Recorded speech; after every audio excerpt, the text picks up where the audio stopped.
विश्वविद्यालय पटना इतिहास विभाग एमए सेकेंड सेमेस्टर की स्टूडेंट हूँ। आज के इस सेमिनार में मेरा विषय है बिहार की सांस्कृतिक और लोक परंपरा। संस्कृति और परंपरा एक ऐसा स्रोत है जिससे मानव सभ्यता के आरंभ से लेकर वर्तमान तक की उसकी पहचान की जाती है। ठीक उसी प्रकार बिहार की संस्कृति एक ऐसी संस्कृति है जो प्राचीन काल से लेकर आधुनिक काल तक अपनी स्थिति को किसी न किसी रूप में धरोहर के रूप में रखी है। पूरे विश्व में बिहार की धरती एक ऐसी धरती है जहाँ उड़ने वालों से पहले उड़ने वालों की पूजा की जाती है। बिहारी संस्कृति में शादी नहीं ब्याह होता है तथा और पढ़ाई में मधुर एवं व्यावहारिक कार्यों से किया जाता है। प्राचीन युग से वर्तमान युग तक यहाँ की चित्रकला एक अलग ही धरोहर के रूप में अपनी पहचान स्थापित कर चुकी है। जैसे मधुबनी चित्रकला, मधुबनी का मिथिला पेंटिंग देश ही नहीं पूरे विश्व में प्रसिद्ध है। राज्य की अन्य कला शैलियों में मंजूषा कला शैली शामिल है।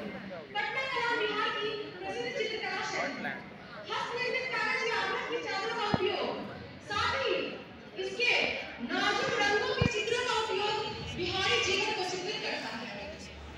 भागलपुर अपने रेशम उद्योग के लिए अच्छी तरह से जाना जाता है और इसे भारत के सबसे बड़े रेशम उत्पादक केंद्रों में से एक माना जाता है। बिहार अपने सुजनी सुई के काम मेरा भी रिकॉर्ड करिएगा आप अपने फोन में। हाँ हो रहा है। वास्तव में वैशाली के आसपास के समुदाय कई सुंदर हस्तनिर्मित खिलौने बनाते हैं।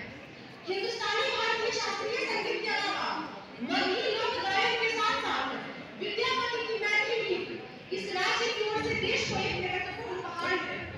बिहार भारत रत्न उस्ताद बिस्मिल्लाह खां की जन्मस्थली है।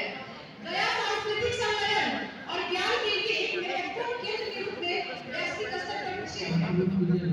बिहार उन राज्यों में से एक है जो सभी धार्मिक विश्वास के लोगों को सह अस्तित्व के माध्यम से अपनी धार्मिक शांति, धर्म